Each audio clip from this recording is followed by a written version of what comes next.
আসসালামু আলাইকুম ভিউয়ার্স।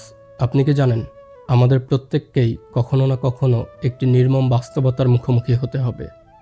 আর সেটা হচ্ছে জীবনের একটা পর্যায়ে এসে আপনি উপলব্ধি করবেন আপনি ভীষণ একা।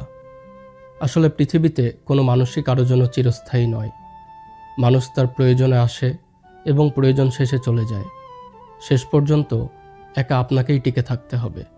একা টিকে থাকার অর্থ আপনার হ্যাপিনেস এবং সাকসেসের জন্য অন্যের উপর নির্ভরশীলতা কমিয়ে দেয়া।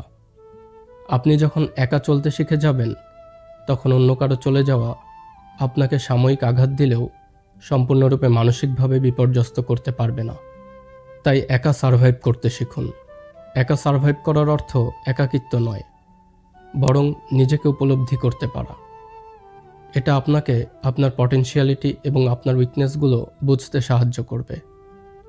জীবনে প্রতিকূলতা আসবেই, তবে সে সময় অন্যের উপর নির্ভরশীল না হয়ে নিজে সিদ্ধান্ত গ্রহণ করতে পারা এবং প্রতিকূলতাকে মোকাবেলা করতে পারাই জীবনের সবচেয়ে বড় সফলতা। তাই আজ থেকেই একা সারভাইভ করতে শিখুন।